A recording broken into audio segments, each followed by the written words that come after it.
Welcome back to Radio DMG. I'm your host, Will Pussy, the Mile High Mouth, and I'm here at Colorado Anime Fest 2018 with Kaiju no Kami. And Curly Cocaine. With Cassandra Morris. And just in case our studio audience isn't familiar with who you are and what you do, who are you and what do you do? I'm a voice actor. Yeah. Well, we were researching you, noticed you had an extensive background doing educational videos and journalism to then, of course, voice acting. What was it like transitioning between these? Let's see. Well, I was doing the educational videos when I was like 13, so it was kind of like my after-school job, you know. And then I studied journalism at NYU, so I worked as a journalist after college for a little bit. But throughout that time, I'd always been doing commercials and voiceovers. So, yeah, voiceovers has kind of taken over my life at this point. But, yeah, I've always done a little of everything. And were there any challenges you had to face going between them? Not really. I mean, it all seems pretty natural to me. Yeah. They're not as, I guess they're not as far apart as you would think they are. Yeah. Well, going back to journalism, what first interested you about journalism? Growing up, I was always into like reading magazines and newspapers and things like that, and I always enjoyed writing. And it just seemed like a natural fit for when I got to college. You know, when I chose my major, I was just really intrigued by the journalism department, so that's what I majored in. Now, your interest in doing the voiceover right currently, do you prefer between doing anime versus video games, just because there's so much of a difference, or do you just go towards whatever part really just interests you in general? It's more, I mean, as an actor, I audition for everything. Like, I'm sure every actor will tell you that they go on a million auditions. And whatever you book, you know, I just feel lucky to, you know, have been chosen for a part. So, yeah, I mean, at the end of the day, it's all acting. So, yeah, whatever roles come my way, I'm pretty grateful. Well, with all those bookings and the auditions and all the conventions you end up going to, how do you find a way to balance that work life with your personal life? You just kind of have to carve out time for yourself. With the exception of conventions, I don't take sessions on the weekend, and I set certain hours during the day. Like, I won't work after 6 or something like that. So, yeah, as long as I just carve out time for stuff that I want to do and, you know, family time as well, then it kind of sorts itself out.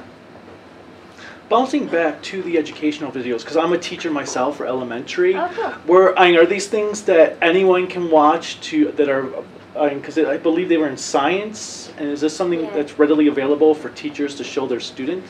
I believe, so the series was called Real World Science, and I believe it was available like to school libraries through some catalog.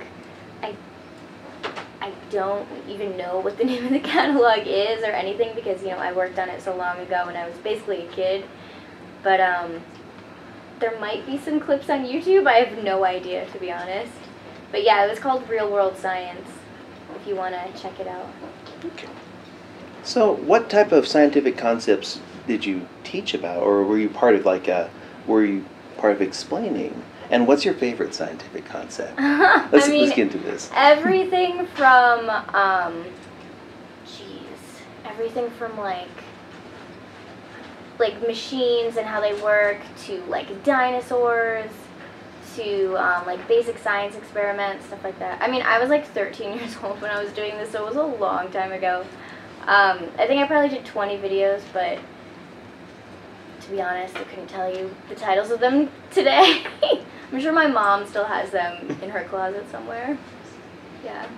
But yeah, going back to those real quick science things, what's your favorite scientific theory? Just let the world know. We want to know. Is it string theory? Sure. No. It's like, yeah, explain it to us. The Big Bang Theory. Yeah, that.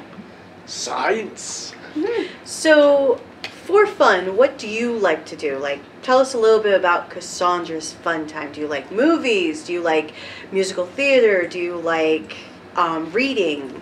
I'm really big into reading. I also narrate audiobooks. So Oh, awesome. Yeah, so that's kind of you know, one of my favorite VO things that I do. But in my spare time, I like to be outdoors a lot. I bought a horse. So yeah, I've been riding like my whole life, but now I have my own horse and he's really awesome. So I try to spend as much time with him at the barn as possible. That's like my happy place. That is awesome. Yeah. What's your horse's name, if I could ask? Jojo. Yeah. And his show name is Looking Cool Joker, which I named after Morgana, my Persona 5 character. I love Morgana. Yeah, he's cute. Especially when he turns into a bus. Yeah, yeah. Special talent. So, going back to the books, what have you recently read? What books have you recently read? Let's see. What did I just finish? What was I reading, like, obsessively? There was some book that I, like, couldn't put down. Oh, Ready Player One? Yes, Ready Player One. Oh, in anticipation for the movie? Yeah, because my husband, I think I got it free for Christmas. Yeah, so I got it for him for Christmas, and he's like, you have to read this. So I did, and I, like, couldn't put it down. I can't believe it took me that long to discover it, because the story is so good. So that was really good. And then I'm looking forward to, there's an author I really love called Marisha Pessel. She's only published 2 books, but her 3rd book is coming out this year, I think, and I can't wait. She's so good. Oh, Yeah. what are her books about? What's it called? Her new one, I don't know what her new one is called, but the one that she released a couple years ago was Night Film, and it's like a murder mystery that takes place in New York City. So good. And then the one before that was called Special Topics in Calamity Physics, and it follows like a teenage girl and her crazy professor father.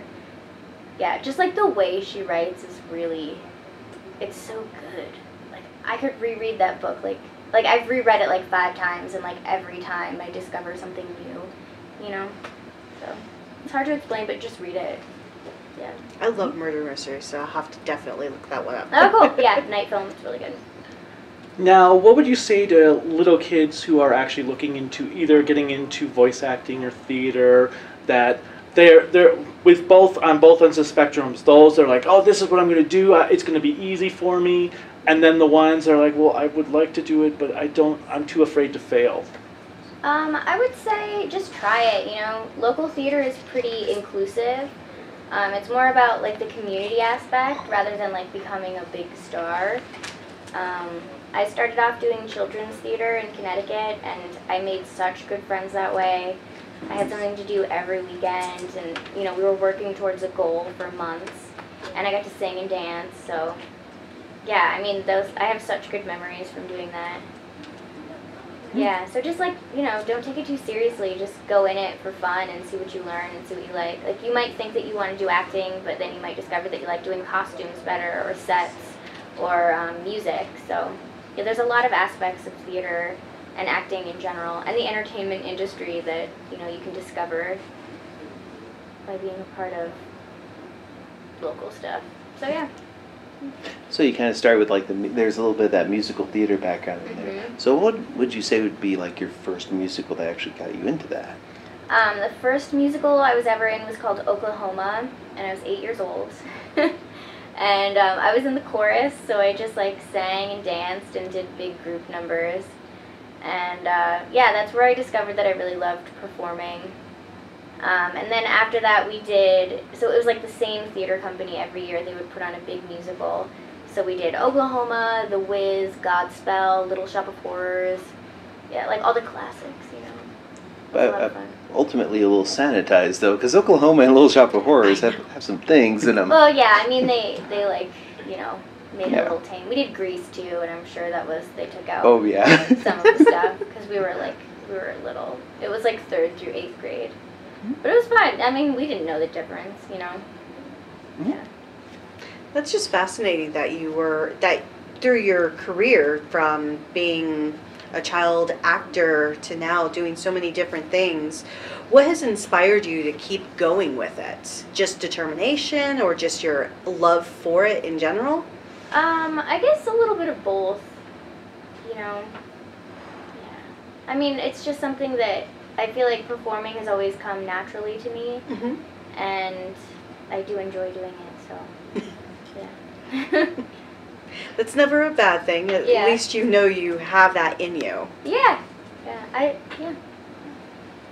So, what do you think of Colorado and Colorado Anime Fest so far this year? Colorado's beautiful. I love the mountains in the distance. They always have snow on them, apparently, so, yeah, it's really pretty. And then everybody at the con this weekend has been really friendly, and it's been a well-run con, like, and the guests are awesome. It's like a lot of my friends are here, so that's cool. And the attendees are like so nice. I mean, but usually at any con, like, the attendees are awesome. It's always that good, positive vibe, that positive energy, huh? Yeah. Well, speaking of Colorado, because we're originally from Buffalo, New York. We moved to Colorado in 2006, so it was interesting to see a completely different dynamic, because we're like, we live out there, you can see everything on top of each other. Out here it's more spacious. And you seem to have moved from an area on the East Coast, was it, to California? Well, I grew up in Connecticut, and then I lived in New York City for like 9 years, and then I moved to LA. So, yeah, I mean, growing up I always knew I wanted to live in New York, because I loved New York. Like, my parents would take me in on the weekends to see shows, or to, you know, go to a museum, or to go shopping, or whatever. And I just love the energy of New York. So when I moved to LA, I was like, I need to live in Hollywood, because it's like the most, you know, congested area, I guess. But yeah, now I live in the Valley, so it's a little bit chiller, but still, you know, there's a lot of stuff around. I guess I'm more of a city person. So you got used to just all the cluster and everything. Yeah, I don't know, I like it. It like energizes me, and I like being around a lot of stuff. And speaking of that energy, like, one thing I've noticed at a lot of these conventions is you do have a huge amount of energy and positive vibes that happen at these conventions. People are just, they're essentially up here energy-wise, but then one thing I've noticed is that there's that little bit, when they get back to their to work and school and home life and such, that energy sometimes just dissipates. People go into that little after convention just that that little con depression between it. Do you have any suggestions for how people may be able to better deal with that, or take that energy, that amazing energy they feel, that positive vibe from the convention, and then just apply it to the hum and drum of the quote real world, end quote? I mean, I think it's good to, you know, maybe have like a game night like once a week, or just have a group of friends that you meet up with from the con, or that share your interests. I guess that could sustain you until your next con. But, you know, I'm not a medical professional, so take my advice with a grain of salt, I guess.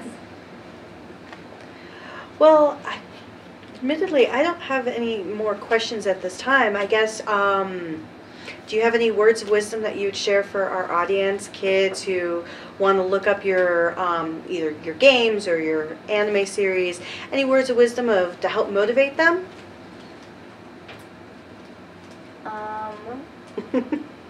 Not to give you pressure or anything. I don't know. I mean, I guess if you've been curious about anime, start with the more widely known ones. I guess like Sword Art Online is pretty popular, so I guess start with like a gateway anime, and then if you like it, you can get into the more niche things. Yeah.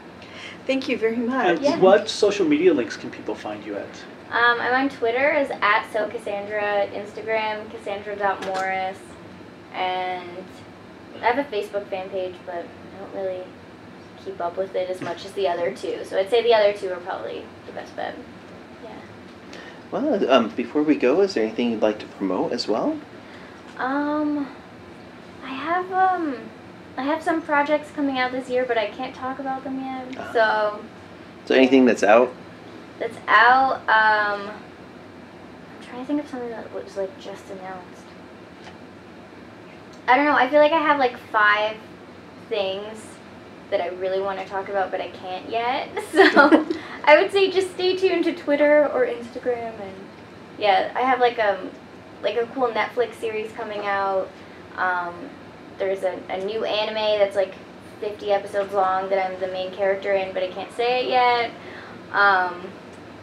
yeah, there's just like other cool stuff coming up. So Well, Yeah. thank you so much for your time. yeah, thank you guys. Thank you. It was nice to This has meet been you. thank you. This has been Philip Wesley from Radio DMG with Kaiju no Kami. Girl Cocaine. and Cassandra Lee Morris. we've been here. Yeah, we've been here at Colorado MMA Fest for 2018. And until next episode comes out, you are now caught up. Until next time, bye.